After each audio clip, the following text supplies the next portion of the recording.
तो आपको प्रेरित कैसे किया जाए? देखिए, जब आपकी कार स्टार्ट नहीं होती तो किसी को धक्का लगाना पड़ता है। एक बार ये चलने लग गई, उसके बाद हमें इसे धकेलते रहना नहीं पड़ता, ये अपने आप चलेगी। हम आपको ऐसे तरीके सिखा सकते हैं, जब आप इन्हें खुद का एक हिस्सा मानने लग जाएंगे तभी आपको प्रज्वलित कर देंगे। नमस्कारम सद्गुरु। मैं जीवन में बहुत सी चीज़ें करना चाहती हूँ, पर मैं आलसी हूँ। मैं कैसे इस आलस से छुटकारा पाकर हमेशा प्रेरित रहूँ?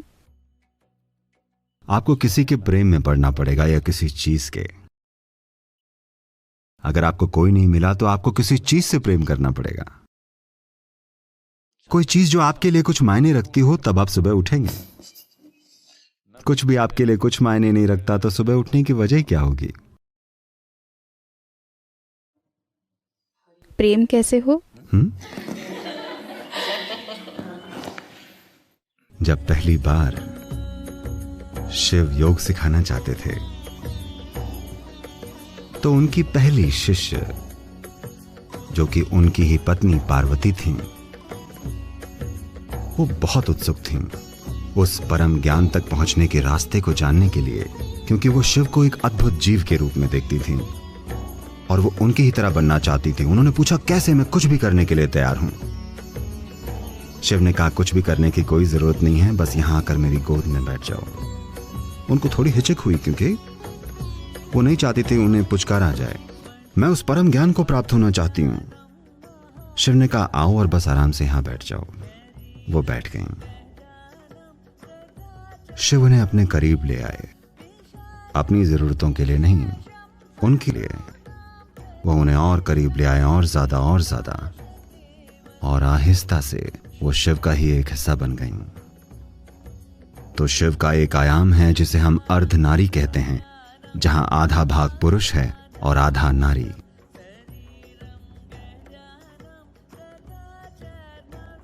ये तस्वीरें आपको ये बता रही हैं कि that is only by inclusion, it's only by inclusion that life will blossom.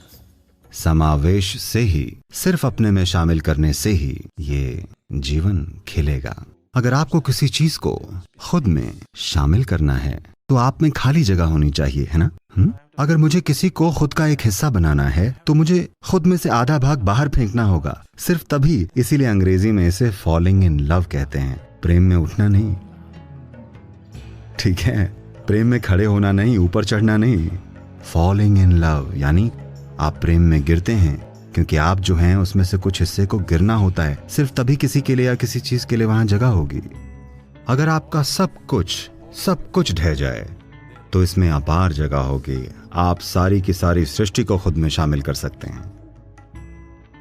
नहीं तो कम से कम अगर आपका कुछ हिस्सा चला जाए तो आप एक और इंसान या सृष्टि के किसी एक और पहलू से प्रेम कर सकते हैं। तो हम आपको खुद को खाली करने के तरीके सिखा सकते हैं। अगर आप में से एक हिस्सा गिर जाए तो वो खाली जगह किसी और चीज द्वारा ले ली जाएगी, और वो चीज जो आप नहीं हैं, जब वो आपका एक हिस्सा बन जाती है, जब आप उसे खुद के एक हिस्से के रूप में अनुभव करने लग जाते हैं, तो वो आपको प्रज्वलित कर देगी। क्योंकि अभी आप जिसे आप मैं समझते हैं वो आप हैं ही नहीं। वो बस विचारों, भावनाओं और पूर्व धारणाओं का एक गट्ठर है ना? वो आप नहीं हैं। तो आप वाकई जो हैं वो अब तक आपके अनुभव में ही नहीं आया है। तो आपको प्रेरित कैसे किया जाए?